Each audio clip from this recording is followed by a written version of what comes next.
वीज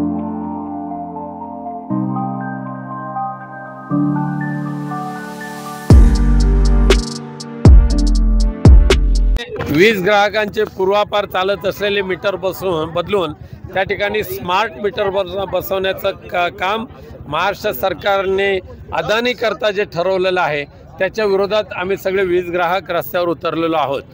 परंपरागत असलेले मीटर ते बदली करून स्मार्ट मीटर ज्यावेळेला बसवले जातील त्यावेळेला सध्याचं जे विजेचं बिल आहे त्याच्या 1.5 पट बिल हे ग्राहकांना आकारले जाणार आहे आणि जनतेची वीज ग्राहकांची लूट करून अदानीच्या घशामध्ये ही तिजोरी भरायची अशा पद्धतीचं कपट कारस्थान महाराष्ट्र सरकारने जे आखलेलं आहे। आणि दुर्दैवाने रत्नागिरी आणि सिंधुदुर्ग या दोन जिल्ह्यामध्ये प्राधान्याने हे स्मार्ट मीटर बसवले जात आहेत। त्याच्या विरोधात आज आम्ही कोकणवासी रस्त्यावर उतरलेलो आहोत।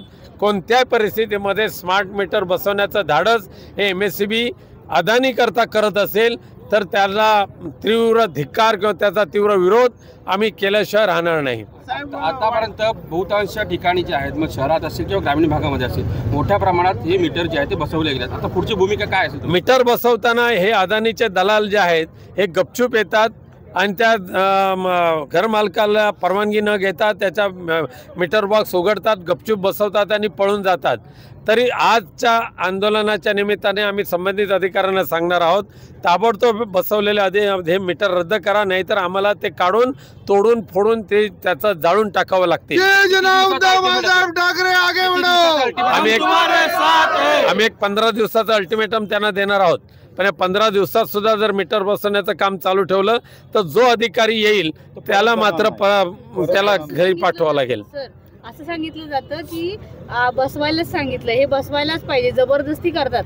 मी माझ्या घरी आले त्यांना बसवू दिलं नाहीये। बरोबर, चला।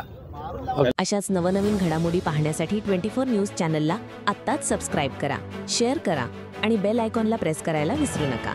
आणि हो, तुमची प्रतिक्रिया देखील कॉमेंट बॉक्समध्ये नोंदवा।